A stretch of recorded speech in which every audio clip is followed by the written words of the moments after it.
darahnya diserahkan di bait-bait di bait suci, di mezbah-mezbah. Ya. Lalu Jadi di semua orang mana Kristen itu pada zaman dahulu ya, di kota-kota Yerusalem dan di lorong-lorong Yerusalem, kuda-kuda prajurit perang itu tidak dapat berlalu masuk ke dalamnya, ke dalam kota. Oleh sebab apa? Mereka terhalang. Mereka terhalang bukan karena runtuhnya bangunan-bangunan yang oleh karena perang, bukan karena pokok-pokok kayu yang tumbang karena peperangan, melainkan kuda-kuda itu tidak dapat berlalu oleh karena jalanan terendam darah, yang dimana darah itu adalah darahnya orang Yahudi, yang dimana orang Yahudi itu hampir punah dibantai oleh orang-orang Kristen pada abad pertama. Itu nyata dan itu tertulis di dalam Makabe, yang dimana kitab Makabe itu menjadi bagian kitab suci orang Kristen itu sendiri. Jadi tolong ketika kau bernarasi, baca dulu isi kitabmu, setelah itu baru kau bernarasi, baru melemparkan fitnah. Ketika fitnah itu terjawab, jangan pula terus menangis lalu mengatakan bukan begini, lalu kalian dengan sangat terpaksa mengingkari isi kitab kalian yang sesungguhnya isi kitab kalian di dalamnya penuh dengan darah. Ya, itu jelas. Jadi makanya di dalam perjanjian lama ya, di dalam Torah itu dikatakan bahwasanya orang yang mengorbankan darah, orang yang senang menumpahkan darah orang yang tidak bersalah, sebagaimana Yesus ditumpahkan darahnya oleh orang-orang oleh orang Romawi dalam dengan disalibnya, dengan ditombaknya, maka disitulah Tuhan menjijikkan terhadap mereka. Itu tertulis di dalam kitab Torah ya. Dan di dalam cerita itu juga mereka mengadakan perjanjian terhadap orang-orang agar mereka tidak lagi menyerangnya dan tidak lagi memperbudaknya dengan catatan Kalau Kristen enggak, justru Kristen lah yang dibunuh. Kedua belas rasul itu dibunuh semua ya, kecuali satu, yaitu Yohanes ya. Tetapi yang benar adalah Islam itu menyebarkan agama Islam, dakwahnya dengan pertumpahan darah, dengan pembunuhan. Karena apa? Karena Al-Quran memang menghalalkan darah kafir. Itu ada di kitabmu gitu. Baca isi kitabmu. Gak usah kamu mencari-cari seolah-olah kekristenan itu disebarkan melalui perang. Tidak.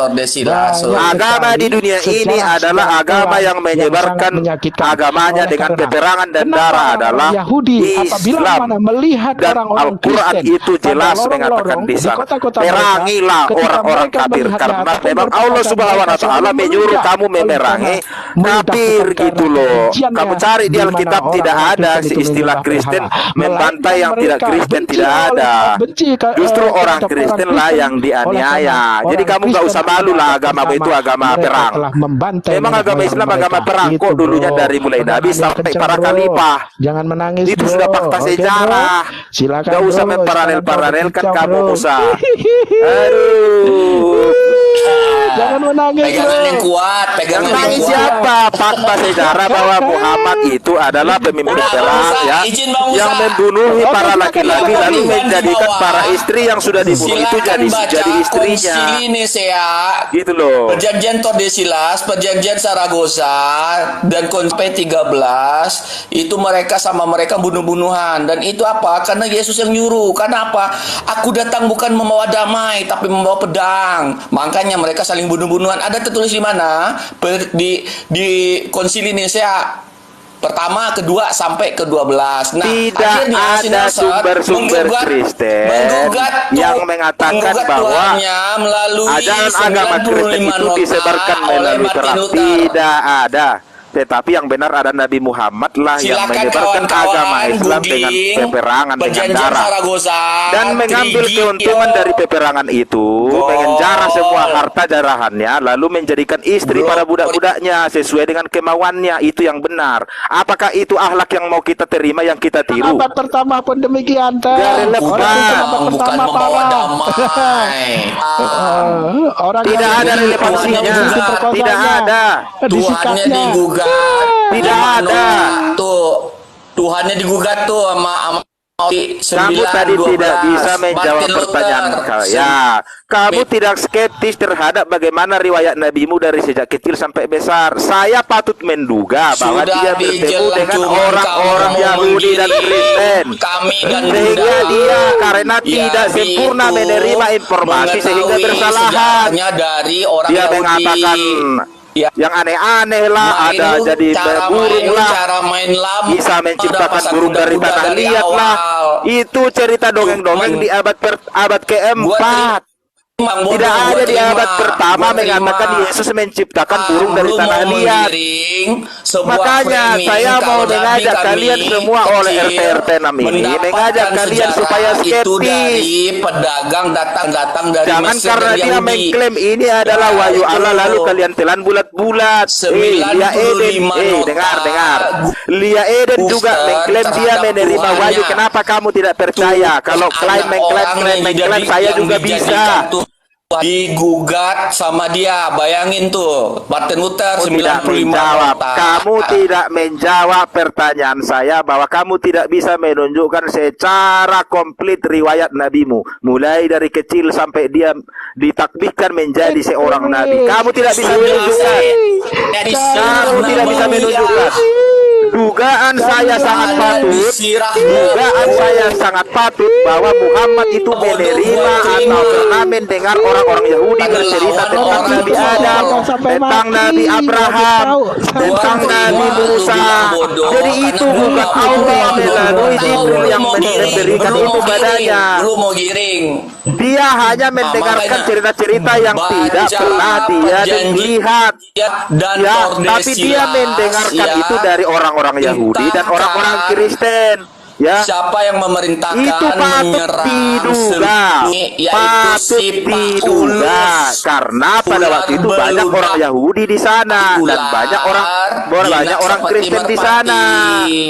Tapi orang-orang Islam tidak mau mengakui itu, supaya bahwa wahyu itu memang benar-benar dari Allah. Padahal sebagian itu, bahkan mungkin semua, patut diduga semua itu diterima dan didengar dari orang-orang Yahudi dan Nasrani. Begitu. Mantap nih. Pakai otak, jangan pakai otak. Bisa lihat ya, awalnya kayak itu adalah penelitian hasil tulisan para wartawan Yunani. Itu tertulis di Nabi Muhammad hingga riwayat yang tidak dicatat itu dia mendengarkan orang-orang Yahudi bercerita tentang yang ada di Alkitab, tetapi penerimaannya tidak sempurna.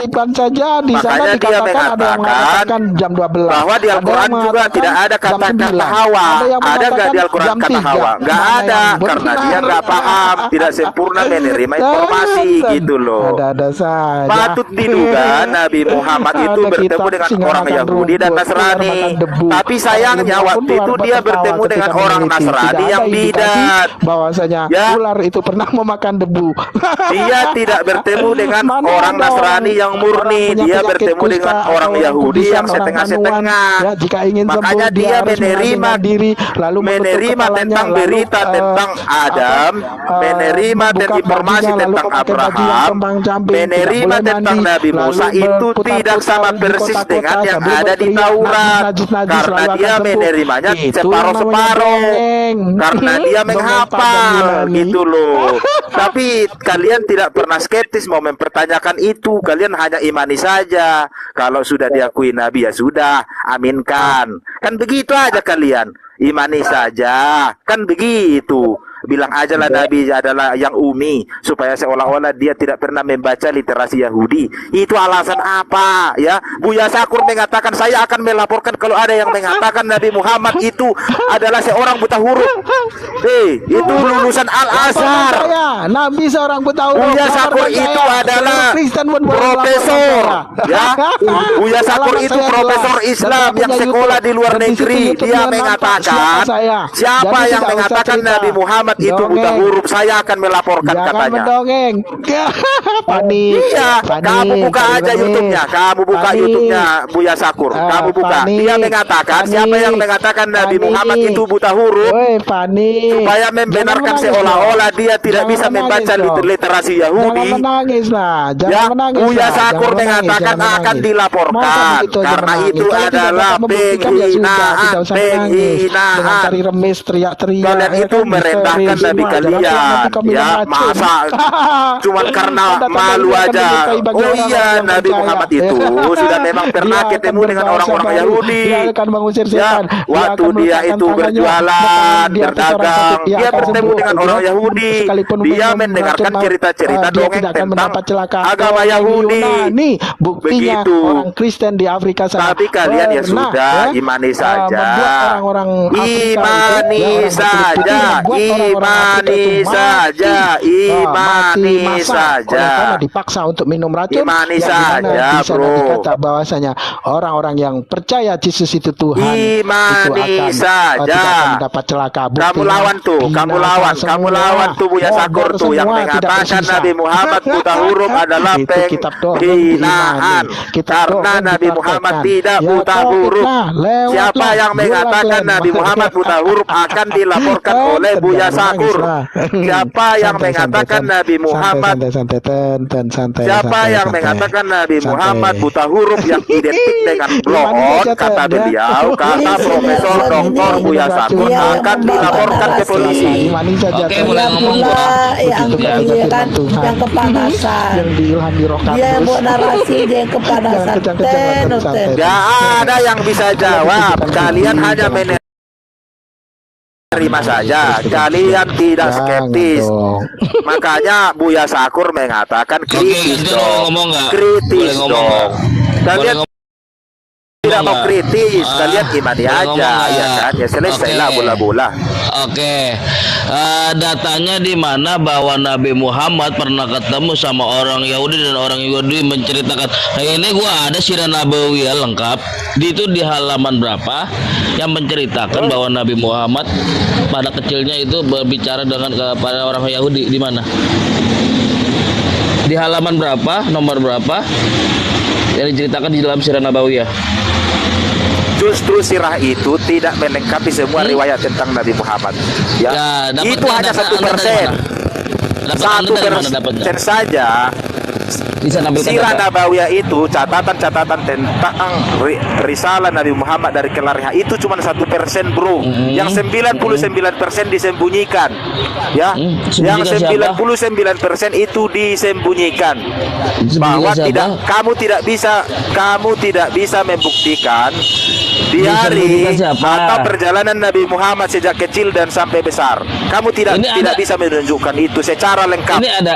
Ini lengkap dari zaman Nabi Muhammad kecil. Tidak bisa. Itu hanya Oke, Anda diterima bisa- dari sumbernya Iya, dari Nabi saja.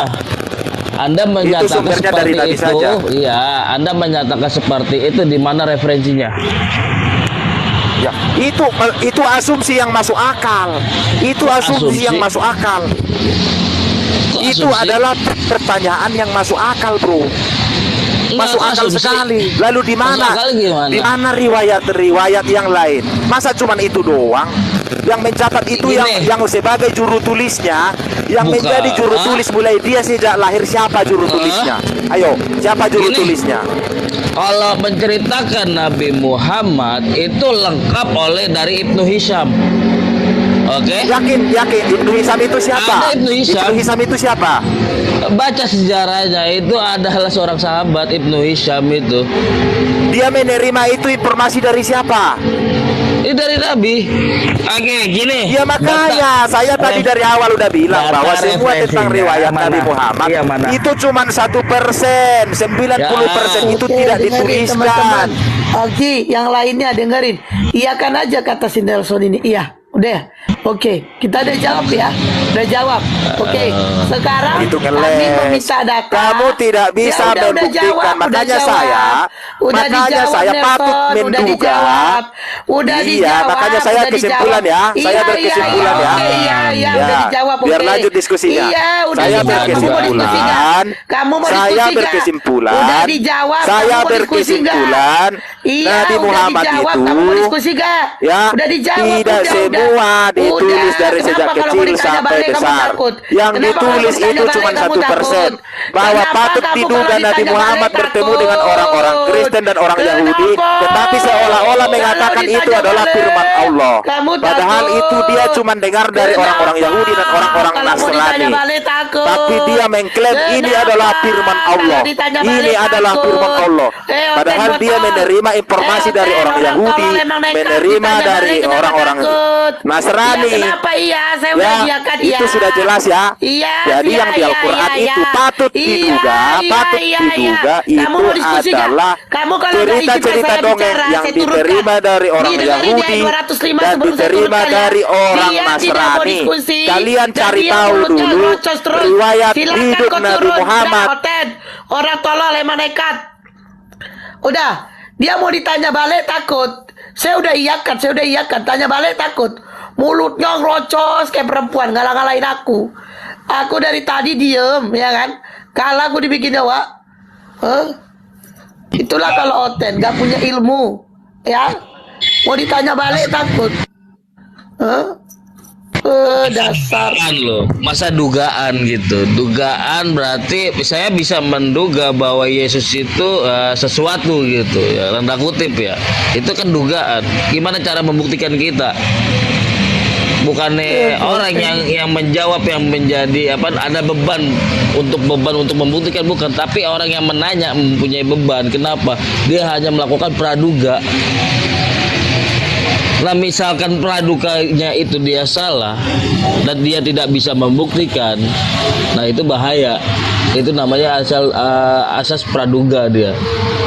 Tapi yang dia orang tanya balik takut. paham. Mulutnya Dia kan tadi dia kan bilang dugaan ini hanya dugaan. Lah, secara akademis itu nggak ada dugaan. Yang ada itu secara sistematis, terperinci, bersumber, ya kan. Nah, itu sumbernya hanya apa? Dugaan, firasat lah. Ya usah debat dong kayak gitu mah. Hanya dugaan. Lawak. Ini nih, ada di sejarah nih, gue perbesar lagi ya nanti ya. Oke, gue perbesar lagi nih. Ada sejarah apa Nabi Muhammad kecil sampai beliau wafat ada.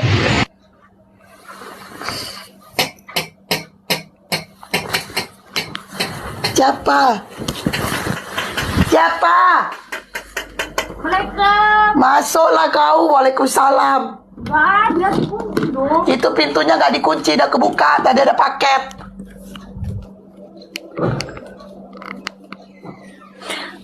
Lagian suka kali dateng. Aku belum apa-apa loh. Aki M3. Coba tolong antum bukakan Makabe 2 nomor 8.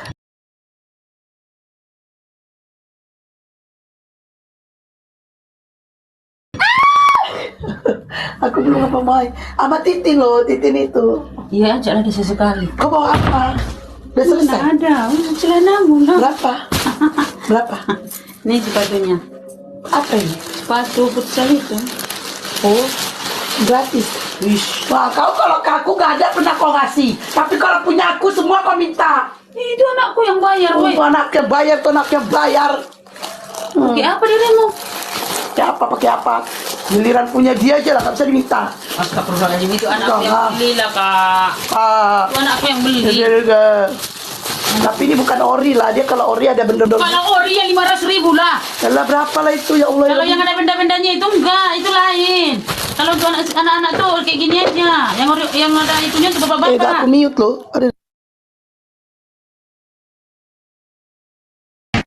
Kenapa Bang Musa? Coba antum buka Makabe 2 nomor 8. Tolong antum baca sampai usai bagaimana perilaku orang Kristen pada abad pertama.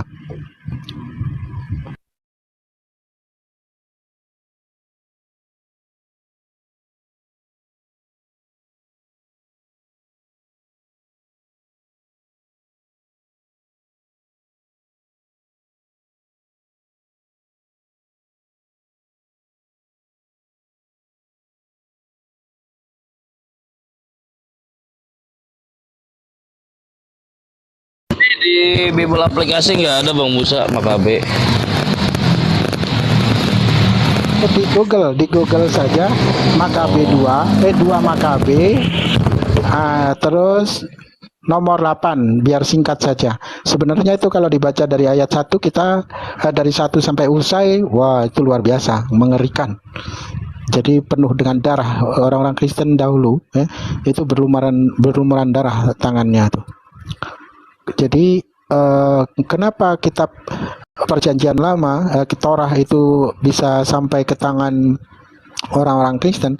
Itu karena ada perjanjian dahulu. Sepeninggalan Yudas Makabe, setelah semuanya kembali, Yudas Makabe meninggal. Yudas Makabe ini adalah seorang anak petani, ya. Yudas ini yang difitnah mati jatuh telungkup ataupun gantung diri, ya itulah orangnya. Jadi orang yang Yudas ini adalah murid Yesus yang paling terakhir, yang paling tangkas dan cerdas selain dari Barnabas itu. Jadi oleh karena sakit hati orang-orang Kristen, dianggap Yudas ini adalah sebagai seorang pengkhianat yang menjual Tuhan. Masa ya ada Tuhan dijual?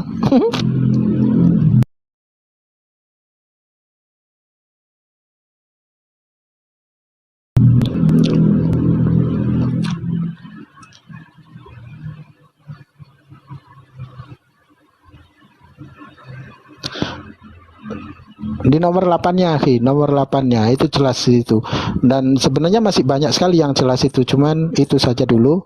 Nanti kalau ada Kristen yang ngoceh-ngoceh lagi, baru kita keluarkan satu persatu biar mereka itu kejang-kejang. Filipus mengerti bahwa Makabe dalam waktu singkat mendapatkan kemajuan dan makin banyak kemenangan, bla bla bla bla. Dituliskan sepucuk surat kepada Ptolemeus yang menjadi panglima wilayah Koile, Syria dan Fenisia, supaya ia datang membantu perkara raja, dan Ptolemeus segera dipilih Nikanor dan Patriclus, seorang dari kalangan para sahabat raja yang utama, dikirimi Nikanor kepada pemimpin pasukan yang terdiri dari pelbagai bangsa dan berjumlah tidak kurang dari 20.000 orang untuk memusnahkan seluruh bangsa Yahudi dengan diikutsertakan Panglima Josias yang baik pengalaman dalam hal peperangan.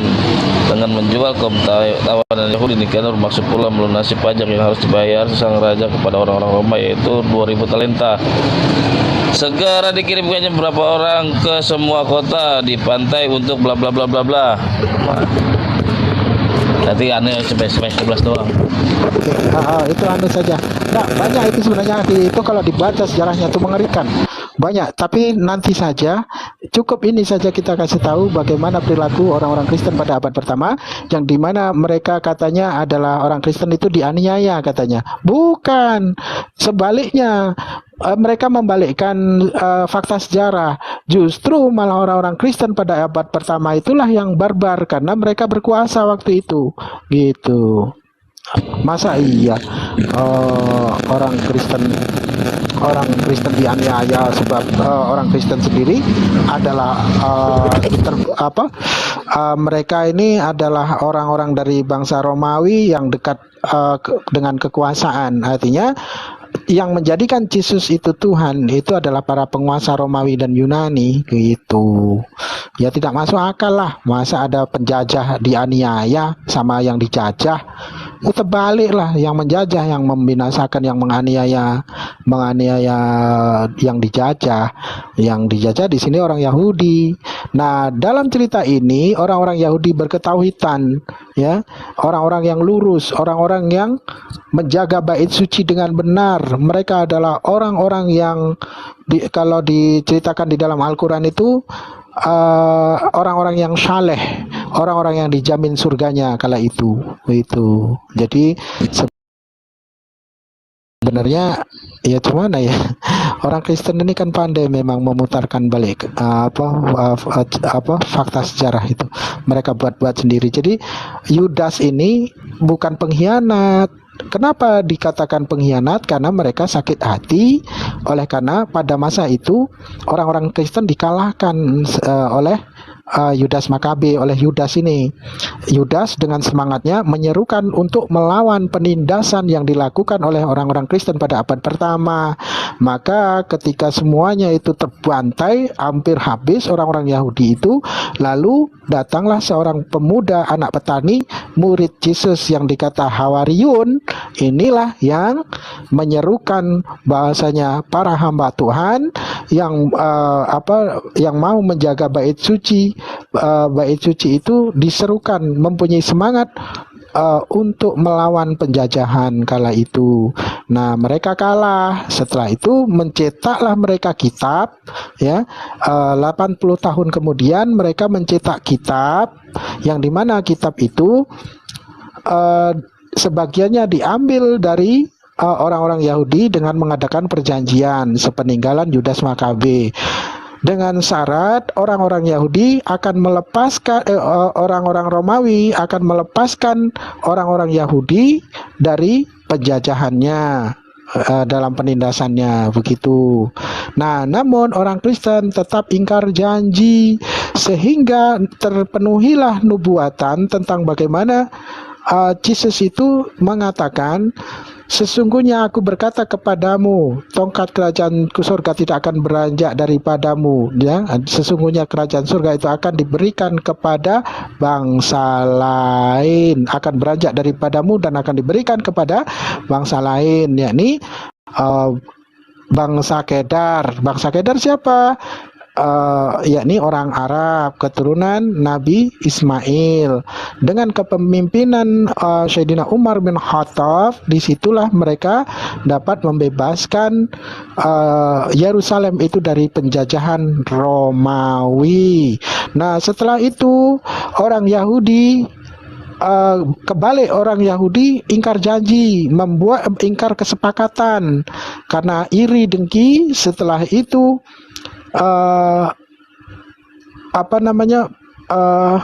huru hara lagi.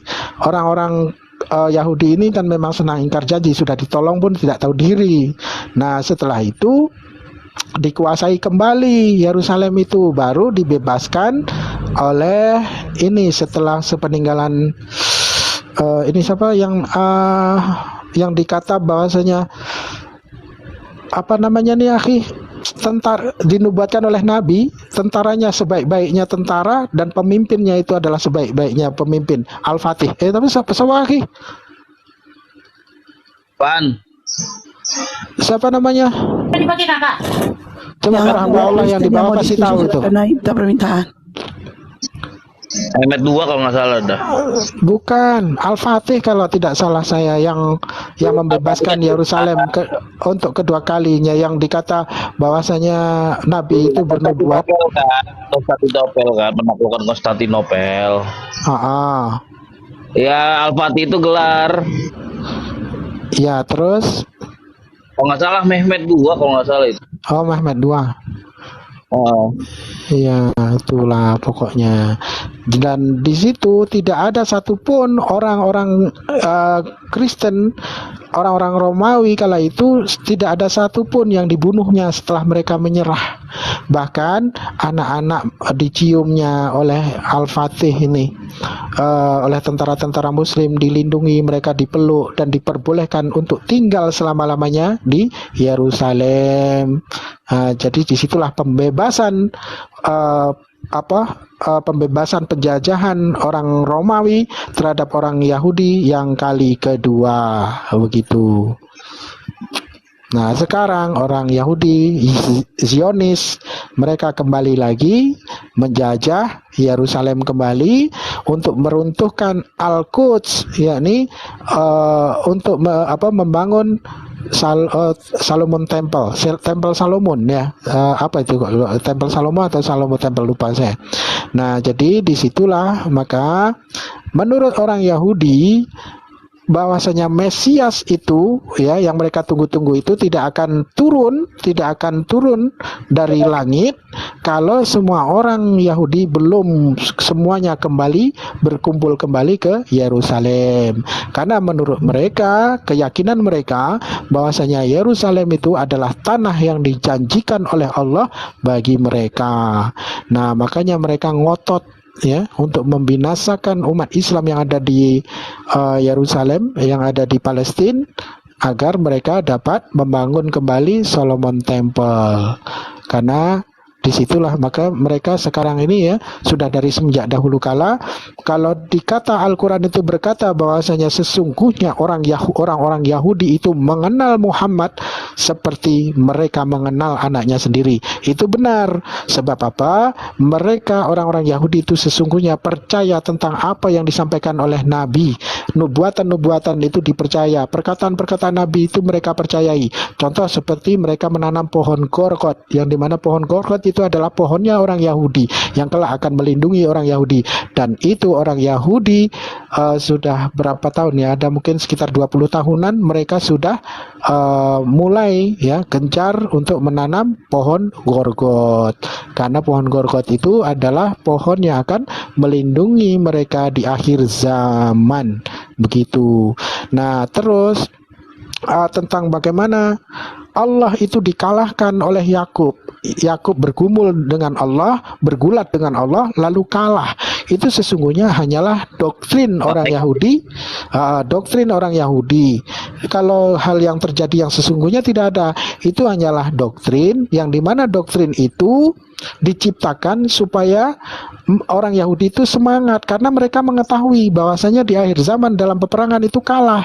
Namun mereka membuat doktrin, kalau Tuhan saja dapat kita kalahkan, apalagi manusia, begitu loh. Jadi membuat doktrin bahwasanya Allah pernah bergulat dengan Yakub, ternyata Allah kalah. Dan saat ini mereka dengan doktrin itu meyakini bahwasanya walaupun mereka tahu mereka itu akan kalah, tapi mereka mencoba untuk tidak mau kalah. Mereka akan menentang takdir dengan mendoktrin bahwasanya Allah itu dapat dikalahkan, gitu akhi. Saya rasa sepenyampaian saya yang mutar-mutar ya,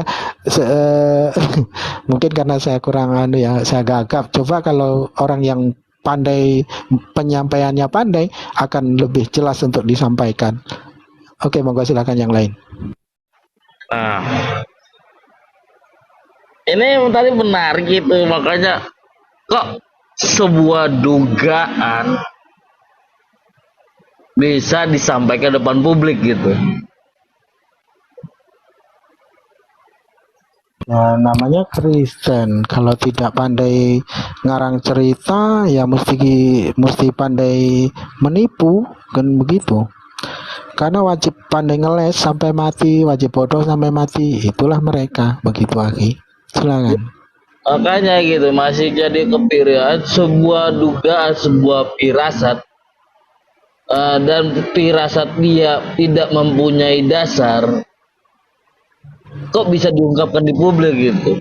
Itu yang konyol gitu. Menduga-duga suatu kejadian tanpa dasar adanya referensi atau sebuah referensi atau sebuah data yang sebagai dukung dugaan dia.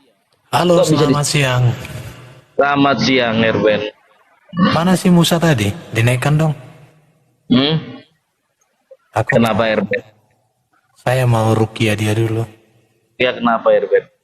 Enggak, soalnya tadi perkataan-perkataan dia itu kan bias. Bias gimana? Iya, enggak ada yang beres perkataannya. Suruh naik lagi. Nggak tahu dah. Emang kenapa, Erben? Biasanya gimana? Aduh, kok lari dia begitu dilihat aku naik. Kok lari si Musanya?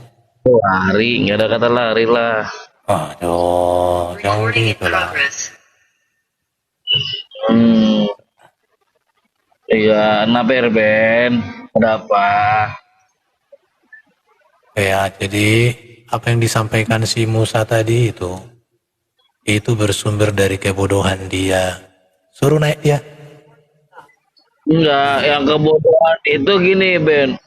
Ada seseorang yang menduga-duga atau memfirasat suatu kejadian tanpa adanya dasar, itu konyol atau bego, Ben? Oke, langsung to the point aja, apa yang kau maksud? Enggak, tadi kan ada nih temen lu nih, kan dia menduga. Langsung, apa diduga-duga? Saya nggak tahu. Langsung Iya, ada yang membawa dugaan, membawa firasat dia tanpa mempunyai dasar Oke. dan langsung diomongkan ke publik, itu bego atau tolol, Ben? Kalau yang saya pelajari, yang tolol itu ketika orang mengikuti sesuatu yang tidak memiliki nilai sejarah. Sejarahnya dari mana, Ben? Enggak, ini dia nggak punya dasar tapi menduga-duga gitu. Oke, Dia nggak punya dasar. Contoh ya, Hah? contoh. Nah, contohnya Contoh gimana? samamu, yang bodoh itu. Hmm? Tahu kau yang bodoh mana? Apa? Kalau di Indonesia ini kebodohan itu diberantas dengan cara apa? Kenapa? Oke, kebodohan di Meningkatkan Indonesia. pendidikan. Oke, bagus, kamu pintar. Meningkatkan meningkatkan pendidikan. Oke, pendidikan itu berarti Apa? menyelesaikan masalah buta huruf, betul? Ah, Nah, itu. oke, gampang. Terus? Ya itu, jadi Indonesia pun dalam hukumnya mengentaskan kebodohan itu yang pertama memberantas buta huruf. Nah, terus? Nah, buta huruf itu kan satu keadaan yang bodoh sebenarnya. Nah, itu baru yang kedua. Yang bodoh itu adalah ketika kita mengikuti sosok yang menentang perilaku hukum yang berlaku di Indonesia. Nah, itu contoh kebodohan. Black, coba Black baca untuk Black interlinear Black di KPR 413 Black. Oh, aku udah tahu aku idiot. Iya. Itu bodoh juga kan berarti. Oke, betul bahwa Petrus dan Yohanes dituduh oleh Mahkamah Agama itu sebagai orang idiot. Tetapi justru di sisi jangan dikurangi buta huruf. Saya kan idiomi bahasa Yunaninya. Agromotai. Loh, idiomi ada di situ kata idiomi. Ada agromotai sama idiotai. Oke. Mereka di mata ahli Taurat, orang-orang Parisi Mahkamah Agama sebagai orang buta huruf dan sebagai orang yang tidak terpelajar. Tetapi di ayat yang sama juga bahwa Petrus dan Yohanes mereka heran terkagung-kagung karena mereka kecerdasannya lebih cerdas daripada mereka sendiri. Baca utuh. Tapi orang buta huruf. Gak apa-apa. Itu yang mengatakan, dengarkan, yang mengatakan mereka buta huruf siapa? Iya, kok bisa nulis Mahkamah Agama itu yang ngomong. Contoh. Dengarkan ya. Saya seringkali dituduh orang Muslim sebagai orang bodoh.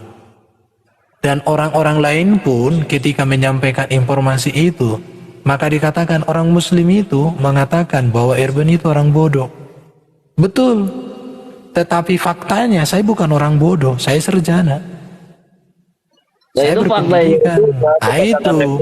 Jadi kamu itu belajar menganalisa teks dalam konteks. Iya, tapi orang-orang buta huruf dengar dulu. Oke.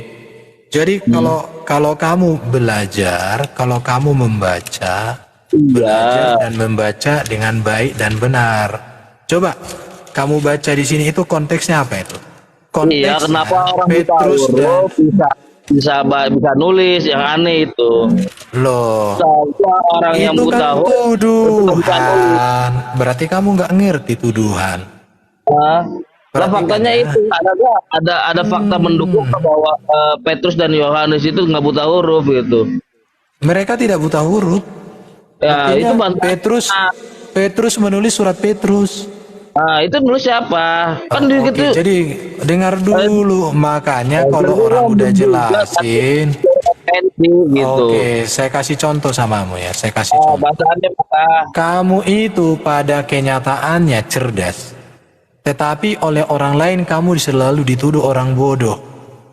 Jadi dalam konteks di situ, itu kan Petrus dan Yohanes di hadapan mahkamah agama. Coba kau baca itu di dalam khotbah Petrus itu ya. Data pembandingnya untuk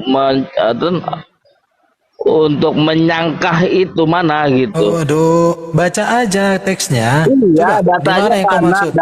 Oke, aku tahu. Bahwa dia buktikan bahwa dia nggak buta huruf mana gitu. Sedangkan Oke. ada perbedaan Buktinya gitu. bahwa, dengarin, buktinya bahwa Petrus dan Yohanes tidak butuh huruf. Injil Yohanes dan surat Petrus itu tulisan mereka. Kan itu nggak Aduh, parah loh. cara literasi mana yang mengatakan bahwa aku nggak buta huruf gitu. Loh, ini lihat. Oke. Nanti kalau saya tunjukkan di dalam Yasin 14 bahwa Petrus dengan Yohana itu disebut sebagai murid Isa, orang beriman gimana? Kamu siap? Makanya kalau kamu itu ngomong yang bagus. Ini lihat ya. Ini saya kasih data ini. Kasih aku di kolom besar non. Nanti gue yang jawab, Yasin nanti gue. Oke. Iya, kamu. Paling itu kasih dan di bawah. Kasih aku di kolom besar. Oh, putus-putus ya, Black. Kurang Black ya. Ini lihat ya. Ini apa datanya? Surat Petrus yang pertama. Dari Agak-agak. Petrus Rasul Yesus Kristus kepada orang-orang pendatang yang tersebar di Pontus, Galatia, Kapadokia, Asia, dan Bitinia, yaitu mereka yang terpilih sesuai dengan rencana Allah Bapa kita yang dikuduskan oleh Roh, supaya taat kepada Yesus Kristus dan menerima percikan darahnya. Kiranya anugerah dan damai sejahtera makin melimpah atasmu. Ini Petrus yang tulis. Ini surat Petrus. Referensinya bahwa itu suratnya gitu. Makanya kalau kamu ngomong sekarang, saya tunjukkan sama kamu. Ini kesaksian Rasul Yohanes tentang firman hidup. Ini Yohanes. Waduh, Iya, kamu. Jadi gini ya bro. Kalau cerdas, kalau kamu ngomong, keluarkan ilmu, jangan keluarkan takia. Bukan, iya kan gue bilang data pembandingnya mana, dan itu lu tunjukkan data Oke. pendukungnya mana. Ini sudah ada dari tadi kau modal bibir kolok-kolok kau. Kami dapat Kalau kau jadi muridku. itu bukan tulisan Yohanes melalui banyak bahasa. Blokir permanen, cari dulu yang cerdas. Jangan kayak gini. Nanti kalau sudah ada yang cerdas aku datang ya. Maaf ya kamu terlalu jauh di bawah. Akiumu jongkok. Lagi jongkok. Akiumu jongkok. Lah data pembandingnya mana, sumber referensinya mana? Lah kabur. Ya elah. Dia nggak ngerti dia. Kawat kita kadang-kadang. Ya. Kocak-kocak bang. Open. Dia nggak ngerti data, dia nggak data pendukung. Data pendukung selain itu yang menyangga untuk bahwa Petrus dan Yohanes itu nggak buta huruf mana? Cakep, nggak ngerti dia bang. Apa itu data pembanding, definisi data pendukung, nggak paham dia. Makanya lucu gitu. Kadang-kadang lucu ini. Nggak ngerti, pada kadang ngerti sok-sokan itu tapi nggak sok ngerti gitu. Waduh, nanti tadi gue bilang kata-kata menduga itu kok bisa disampaikan ke depan publik tanpa adanya dia membawa referensi gitu. Misalkan gini, oh Nabi Muhammad berdasarkan buku ini pernah mengobrol tentang oke, itu bisa nanti kita kan bisa atas nama siapa dari pihak Yahudi itu, namanya Yahudi atau orang sosok yang pernah diketemui Rasulullah, pasti dituliskan gitu di dalam Sirah Nabawiyah, entah itu Ibnu Katsir, entah itu Ibnu Hisham. Ya, itu namanya data pembanding atau data pendukungnya untuk melakukan suatu argumentasi. Misalkan Anda mau melakukan suatu argumentasi, silakan gitu. Data pendukung sama data untuk pendamping itu mana gitu. Itu namanya suatu argumentasi. Kalau argumentasi ya modal congortong ya udah. Gitu. Cuma melakukan praduga itu.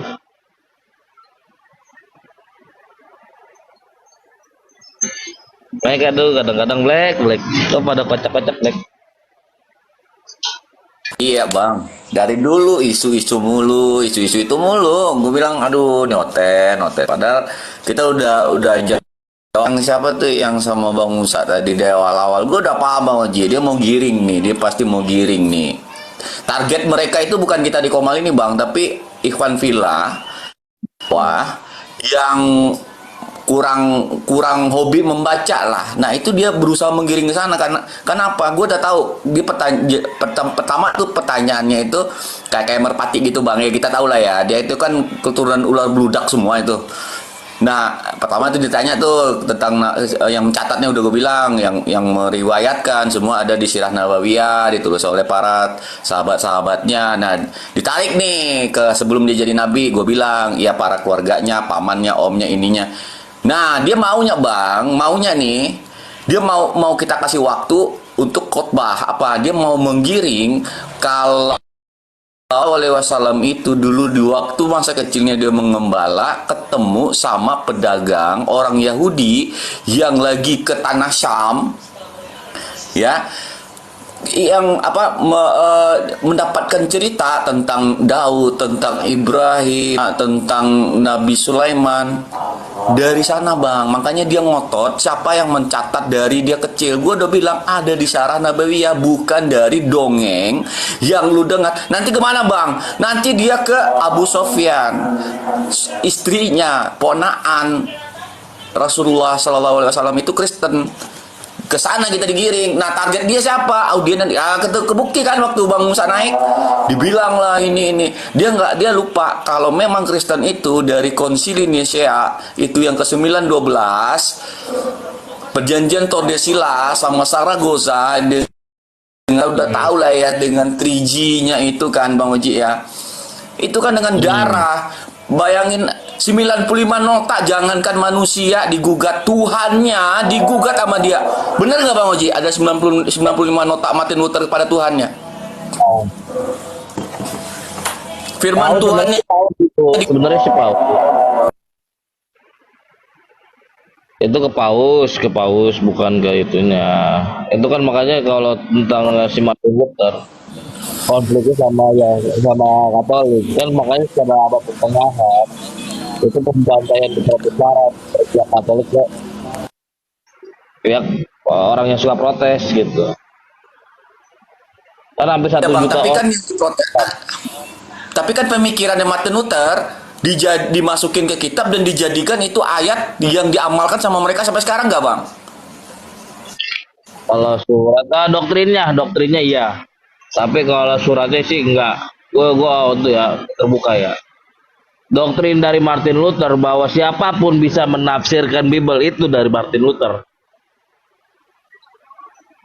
Makanya mereka ini yang terutama untuk Protestan nggak terpaku sama suatu rujukan atau eksegesis atau hermeneutik gitu. Siapapun bisa menafsirkan seudulnya mereka dengan alasan ada Roh Kudus sudah. Padahal di dalam kitab mereka, roh itu harus diuji. Itu Black. Gue terbuka orangnya. Bang, yang digugat firman Tuhan itu kalau saya nggak salah di dalam 95 itu ada tentang perpuluhan, sedangkan perpuluhan itu sudah ada di Nggak ada koreksi, perpuluhan, tetapi indulgensia tentang surat penebusan dosa. Oh, surat penebusan dosa ya. Sorry, gue lupa. Indulgensia namanya. Itu yang digugat sama Martin Luther. Surat penebusan dosa. Kenapa pada saat itu surat itu diperjualbelikan untuk kepentingan gereja? Ada, sejarahnya ada. Silakan aja baca. Makanya 9 gitu. sampai 12. Terus Dikukuhkan di Konsili 12.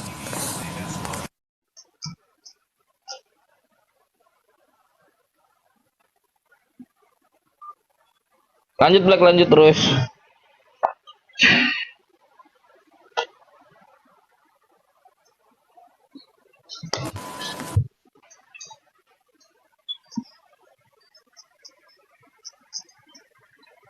Bang Musa kemana Bang Oji? Tadi di sini. Ya lagi sholat. Tadi Ini, makanya ini Sherman dibawa-bawa ke itu kasir. Gue udah ketebak itu kasir ya, langsung aja dibuka kan. iya 14, Yasin 14 gue bilang. Enggak, gue bingung. Kayak kalau di Muslim ya, itu kan berupaya ya menambah referensi literat. Kalau mereka enggak gitu-gitu mulu, Bang. Enggak pernah naik kelas gue kalau gue bilang mah ya. Langsung kebaca, langsung panik di Sherman. Mana? Itu kasir apa itu tuh? Atau Bari ya, kebaca. Iya, Yasin 14. Aduh, gue bilang dari dulu itu mulu bahannya. Apa mereka nggak ada update otak ya? Ya soalnya Al-Quran ini nggak bisa dibantah itu.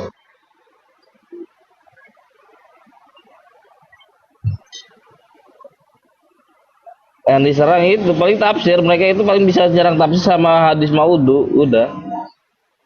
Selain itu nggak ada. Siapa yang mau bantah? Gimana?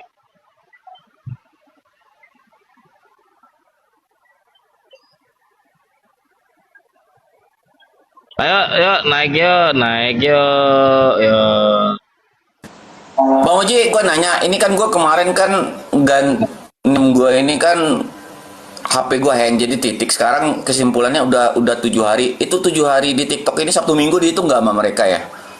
Sabtu Minggu tetap lah. Tetap Gue kita belum bisa ganti. Kalau di TikTok nggak ada hari libur. Maksudnya buat apa 7 hari itu maksudnya? Gak bisa ganti nama itu kan dalam 7 hari. Kalau misalkan nih kayak gue kan titik aja nih. Sebenarnya gue kemarin mau bikin X blank titik Z, cuman HP gue nge-lag itu Bang. Jadi udah keburu gue enter, tahu-taunya cuma titiknya doang, yang lainnya kehapus. Katanya kan 7 hari lagi baru bisa ganti nama katanya.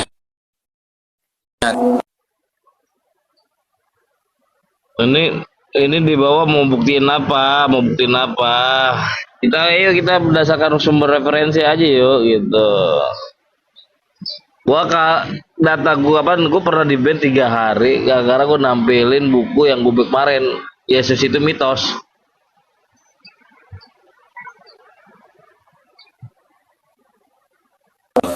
Ya, ya kita baca tuh, mereka itu membawa otaknya, mereka itu meninggalkan otaknya, akal pikirannya. Gereja, bawa pengunjung gereja dilatih untuk beriman, bukan dilatih untuk berpikir. Berpikir, nah ya itu dia berpikir ya. Oke, buku Yohanes murid Yesus buta huruf. Jadi suruh naik aja dulu Bang Erik.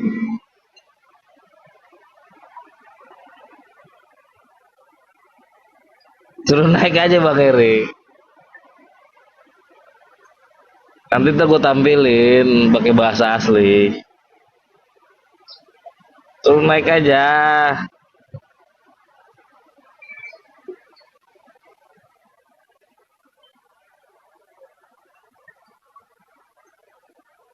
Suruh naik gitu, putingin.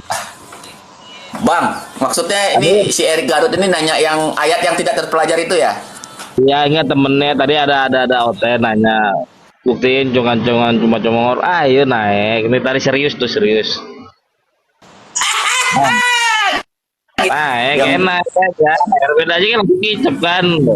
Aja tuh. Mumpung ada Bang Oji yang berat dong. Ini mah ringan banget kalau buat Bang Oji mah. Kalau tidak terpelajar itu Yohanes. Gue jujur ya pribadi ya, kalau ketuhanan agak lemah gue. Tentang konsep ketuhanan agak lemah gue, jujur aja. Tapi kalau sejarah referensi itu ayo lah boleh lah. Atau apalah gitu. Bang Oji yang bahasa Yunaninya akramatos itu ya? Gramato itu bentuknya jamak gitu.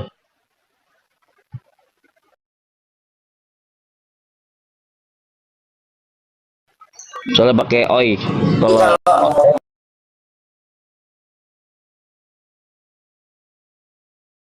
Kalau tidak, duku lah gitu.